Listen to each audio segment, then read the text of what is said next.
Welcome, all my fellow Washington brethren and sistren. I am your man and resident Washington football team fan, Lou. Thank you for joining me here on a special Washington Football Report mini-series called Givin You the Game. And this is essentially your man, Louie T, giving you the game. And what that essentially is me talking about things that we talked about in the past, and then you hear it from the players or one of the coaches themselves. And so all it is leading, it's giving more credence to the conversations that we have here on this particular platform. And so a lot of the time, I'm talking shit. I'm not going to sit here and act as if I'm not. A lot of times, I'm talking shit, but you love it. You love it, though, which is why you come back for more of it. But 60% of the time, that's a rough estimate, okay? Could be, give or take 10% in either direction. I feel like it's legitimate stuff that you not only hear from me, but you hear it from the players or the coaches, okay? I'm not just talking out the side of my neck all the time. I am sometimes, not all the time. And so I need you to understand it. I'm giving you the game. As a hyper-competitive person, you have to be wired a certain way. I'm a hyper-competitive person. And again, it's a gift and a curse. I can't play a simple game of tic-tac-toe without taking it to the extreme. So it's not always a good thing. But in this particular profession, in the realm of professional athletics, it is great to be hyper-competitive. And so when you're wired that way, you think a certain way. And I've talked to you guys about certain things, and for some of you, it doesn't really resonate. For some, it does. Either way, it all should make sense to you when you start to put the dots together and you start to connect them. And that's what I'm trying to do here. So I want you to understand that these conversations that we have, they're legitimate conversations that not only we're having, but they're having behind closed doors. I've had many a time people come to me and say, Louie, they must be watching your videos. I heard the exact same thing you said. They just said it. And I'm saying, they're not watching my videos. Trust me. Okay. It's just, I know how they're wired. I was a psychology major. I know how these things work. And I think the way that they think. Okay. We're one and the same. The only difference is I'm not 6'5" and I'm not supremely gifted and athletic like those guys are. Okay. And really, I feel like I got to the game too late, in terms of playing the game of football. But that's another story for another day. The bottom line is I'm about to give you the game. And so what you're going to see with this mini series is essentially me talking in an excerpt from the overtime series. And then I'm going to line it up with the exact same thing being said by someone. Now, keep in mind, the overtime series is directly after the show or after the game.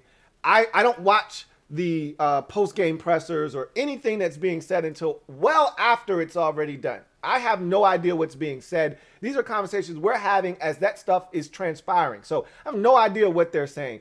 I'm just giving you the game, and I want you to see that the game is being brought to you. So you can do with it whatever you like. You can do whatever you like. Yeah. But this first piece that I'm going to share with you is an excerpt from the overtime series in which I talk about the disrespect. And I've talked about disrespect that's lobbied at this team by other teams around the league quite often. And we've earned the disrespect that we get, okay? So you can't be super sour about teams disrespecting us when you've got the 32nd rated pass defense in the league. You deserve to be disrespected. When you can't get stops on the opening possession of the game, you deserve to be disrespected. And that's what's going to come. It's a copycat league. And if someone looks and says, hey, they can't stop teams on the opening possession, how about we just take it to them right from the opening kickoff and not look back? That's what the Buccaneers decided to do. I took it as a sign of disrespect. I'm hyper competitive. That's disrespectful to me. If we were Green Bay, and I said this, and you're going to hear this in a second, if we were Green Bay, they wouldn't have done that to us. They would have deferred until the second half because that's a sign of respect. When a team takes the opening kickoff, they're disrespecting you. That's what they're doing. They're looking at you and they're saying, unless that's your coach's MO, unless your coach is one of those coaches that truly believes that the team that scores first is the team that's going to win the game, and that's his philosophy, so he wants to have the football first. Unless that's truly his philosophy, you're being disrespected. We were disrespected on Sunday.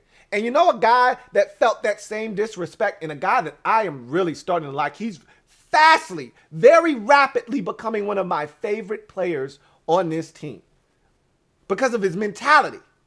Safety Bobby McCain. I love listening to this guy after games because he gets it and he's wired very similarly to me. So what you're going to see now is an excerpt from overtime with me talking about some of the disrespect that was shown towards us. And then you're going to hear directly after that Bobby McCain talking about some of the same. Enjoy me giving you the game. Lou, I'm late. It's all good. Better late than never. I had plans. I couldn't watch. What's the story to this game? Atlas, you missed a hell of a ball game. So just to quickly recap, we started off this game. First of all, the nerve of the Buccaneers. See, this is the shit. I love when people have shit backfire on them and the disrespect. If the Buccaneers were playing the Packers and they won the toss, they don't receive. They defer until the second half. But you know what Bruce Arians said? Hey, this Washington team, they're ass. And they give it up on the opening possession of every game. And you know what you do to bad teams? You jump on them early. You let them know today's not your day. So you know what we're going to do? We're going to win the toss. We're going to receive the football. And we're going to take this kickoff. We're going to march it down the field. And we're going to take a 7-0 lead. And we're not going to look back. I said, oh, the audacity of these dirty, dick, dastardly Bucs. They're going to win the toss, and they're going to receive. Okay. I see that shit. And we got a 3-and-out, Atlas. We got a 3-and-out on Tom Brady and the Buccaneers. I don't know if that's the first time we've done it this season, but it felt like the first time we got a 3-and-out on the first set of downs. It was two signs of, I wouldn't call it disrespect, but two signs of just knowing how they feel. The first sign was them taking the ball from the coin toss. Because if you don't take the ball right there, you get a chance to flip the score at halftime. And so that lets you know defensively, like they don't think you worked. So that one and the 4th-and-1 in their own like 30, 34, whatever it was. Like that's another one. Like, okay, so you got it, whatever, but we coming back. LouieTeeNetwork.